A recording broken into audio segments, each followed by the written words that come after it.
Hey folks, welcome back to Bullets and Brass. Today this is part 2 of introductory bass fishing. If you are an adult, we're not talking kids here, you're an adult, you're new to fishing.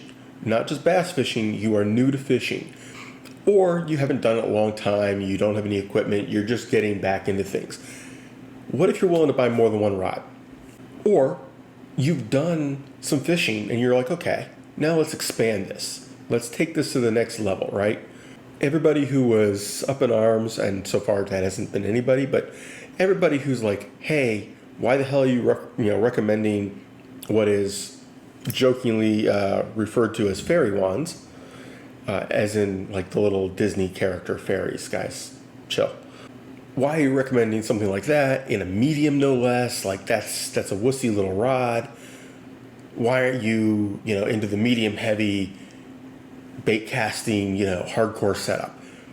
And that's my number 2 recommendation. If you already have the medium spinning rod, your next step is a medium heavy bait casting setup. And here's where I say spend some more money, because on this one, long term, you're going to use it a lot. This is going to be a rod you spend a lot of time with in your hands. And more importantly, when you first get into bait casting, let's just say put cheap mono on there. Why? Well, the reason is simple. If you look into bait casting setups, and this is a bait caster, this kind of reel, the number one thing you're going to see people talk about is bird nesting, is the line fluffing up or basically exploding on the reel. It turns into a big nightmare. And you can very quickly create a situation where you basically cut off half your line. You give up. Instead of trying to pick out all the little knots that have formed and mess, you literally take a knife or pair of scissors and just start cutting. And then whatever's left on the reel at that point is what you're working with, right? The medium heavy lets you throw anywhere from 3/8, which is marginal usually, up through an ounce, even an ounce and a quarter.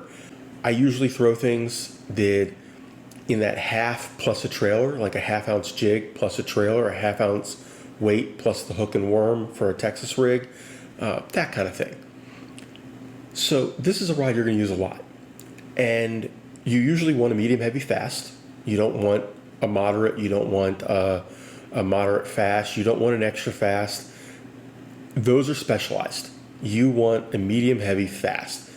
You can specialize later. That's down the road.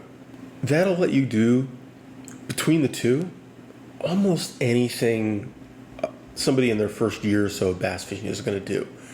You may run into techniques if you live in Florida or somewhere else with like dense mats of vegetation, where you want to pitch through that. You want to throw a really heavy weight and drop it through there. Then you need a different rod. That's local knowledge. Consult your local professionals, right? So that would be rod number 2. If you want to add rod number 3, I go back to another medium, but I think you need that medium heavy first. Now, for the reels, your first bait casting reel, don't cheap out.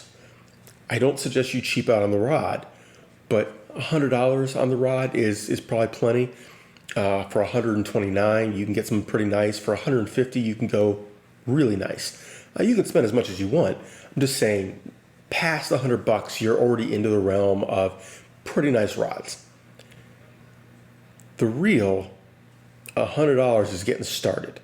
I honestly would say plan on 150 to 180 as minimum, like if you get it on sale. My personal choice, Corrado K. I would also consider like an SLX MGL, an SLX DC, a Corrado DC, or their equivalents from other brands. Go to the store, go to a Bass Pro near you, go to an academy, go to somewhere that have a bunch of reels that you can handle and mess with.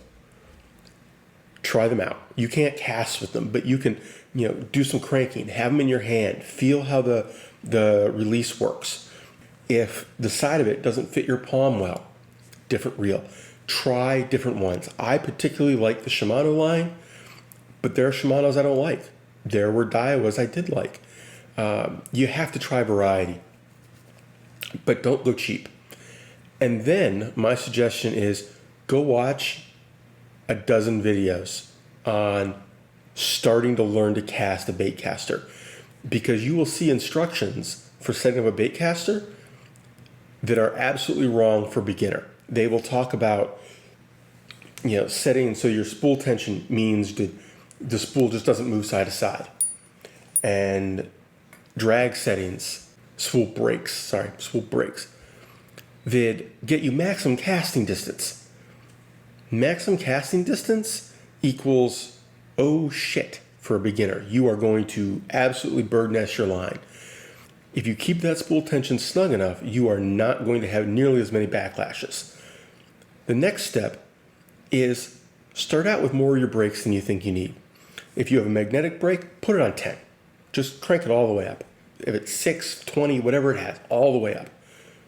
Your centrifugal brakes, which are the ones that there's a plate and little tabs that go outward or inward, put most of them outward. Set most of them to be on.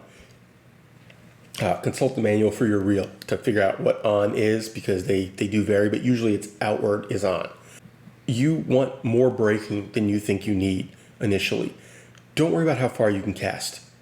Your goal is to not bird's nest.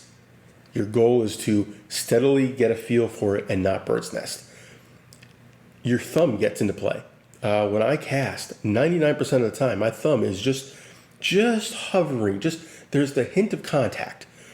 The reason for that is that I can feel if the line starts to fluff up at all, and I can add a little more pressure with my thumb. That slows the spool down and reduces any bird's nesting. If I'm feeling that regularly, I add a little more braking. If I'm not feeling that at all, I may take off some brakes if I need more casting distance. If I don't, I leave it alone. If you don't need more casting distance, more brakes aren't bad. There's no penalty to extra braking if you don't need to cast further. But those would be my 3. So if you're going to do all 3, which if you're a bank angler, 3 is about as much as most people want to carry, right? Those would be my 3.